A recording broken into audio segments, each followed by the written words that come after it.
Okay, so this is a 2019 Ram 2500 with rear air suspension. Yes, they do make lifts for the air suspension. Two of the options I had was the front's the same. Carli makes a front kit for the truck. They actually make a complete kit, but they haven't revised their track bar yet. So they currently don't have a track bar, but it's the same kit that was on the previous models. And so what I did is I ordered a rough country track bar for now, an adjustable, and put the Carli complete kit on this truck.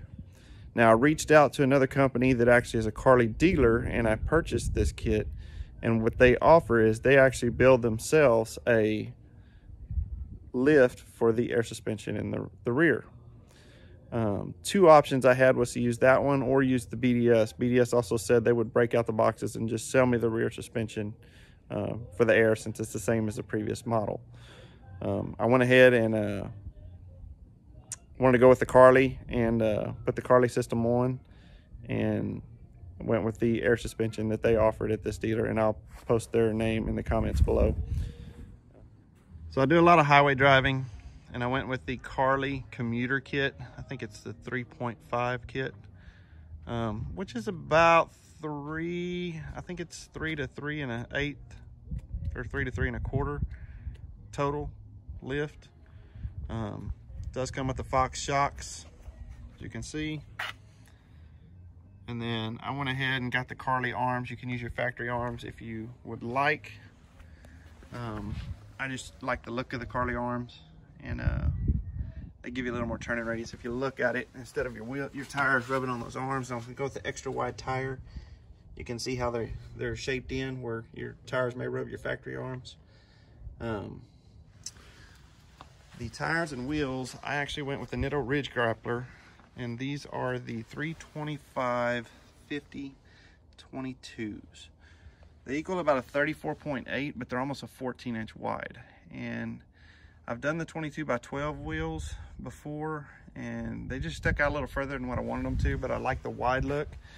So this time I went ahead with the 22/10. Give you a side profile of what that tire looks like. So it has a little bit of roll on the side, which protects your wheels, of course. You can see that on the in and out. I think these wheels, these are the Fuel Assault 2-piece. I think it's a -24 on the back spacing, if I'm correct.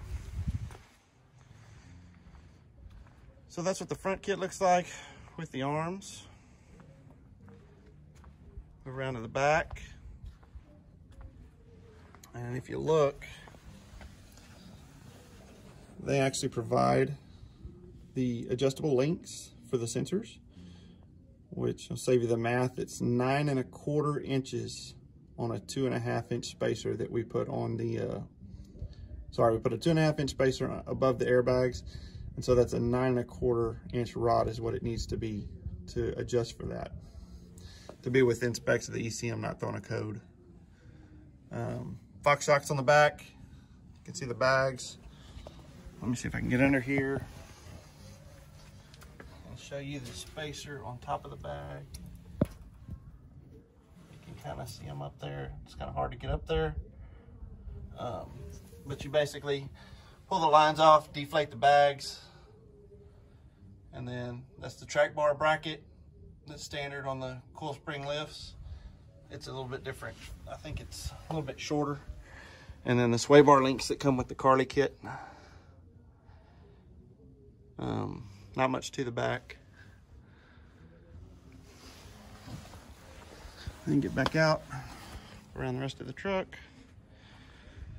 I did a review on the backflip bed cover, which is in another one of my videos. And with the B&W 7-inch drop. And that is the MagnaFlow. It's made for the 18 model. They haven't released the 19 model. You will have to do some modifications to make that exhaust work on this truck. Everything we needed was in the kit, but we did have to have a machine to swell the pipe up a little bit. And we made a switch from 4.5 to 4, which the factory pipe actually goes 4.5 to 4 anyway. We just did it right behind the DPF. So all the factory exhaust is intact. I didn't remove any mufflers or anything like that. So it's still emissions compliant. That's it, just another view of the bottom on the front. So for the ones that would ask, I do have a tape measure. I'm gonna try to do this while I'm holding the phone. Try to get y'all some measurements. So we look like we're about 45 inches in the front.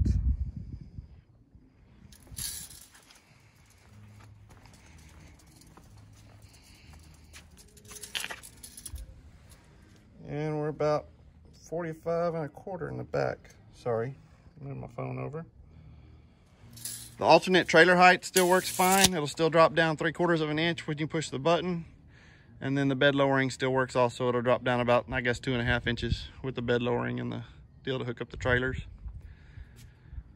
One of the other things that I used is to correct the speedometer.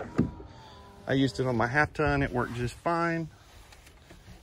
Is the hypertech. It's just a speedometer programmer. Part number for this truck looks like a 762504.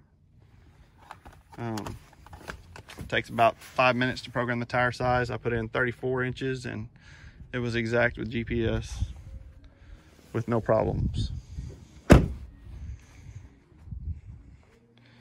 Truck actually rides a little bit better to me than stock. I'm running about 64 pounds air pressure in the tires. I don't have any TPMS lights.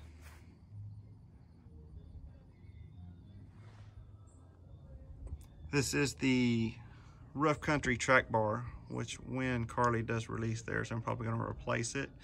But that's their adjustable track bar, which works fine for now. I did go ahead and put the Carli differential guard on it. Added it to the kit.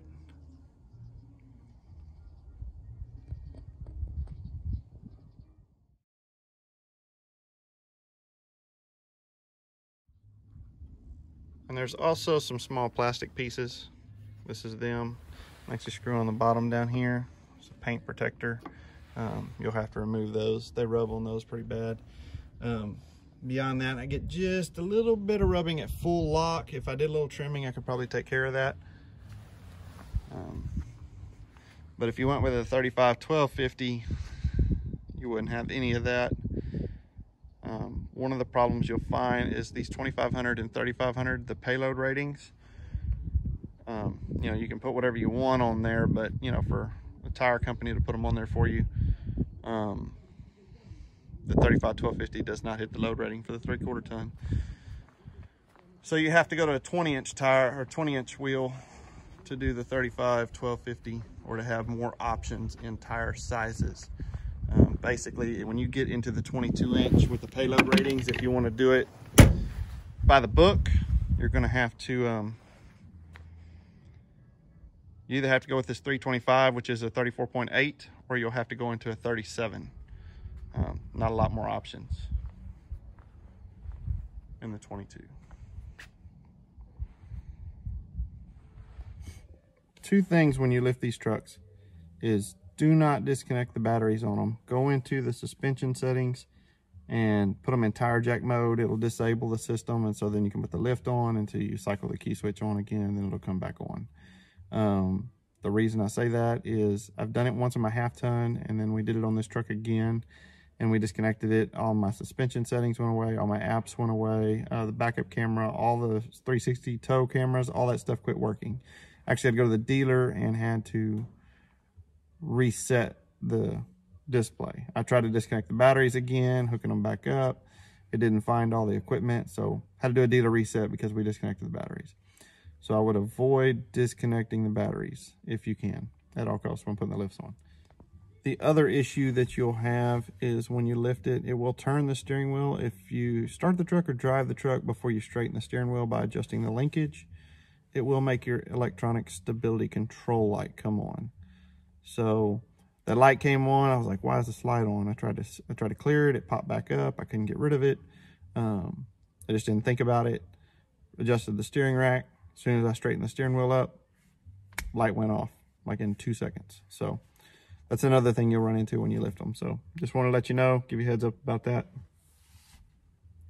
Just want to say thanks for watching my video. If you've got any questions, comments, I'll try to answer them. Just post those below. If you don't mind, go ahead and hit that like button right down there, and then hit that subscribe button. I think it's more to the right side. I'd appreciate that. Keeps the videos coming. Try to get some more updates, get some more videos out soon. For those of you who are watching the channel for the toy, I think we've got some more information on the parts, so hopefully we'll get those differentials back, and things are going to start moving again on it pretty quick. Just kind of in holding pattern on a couple parts. So we get that wrapped up, we'll get that stuff going and start making some progress on that. So thanks for watching. Have a good day.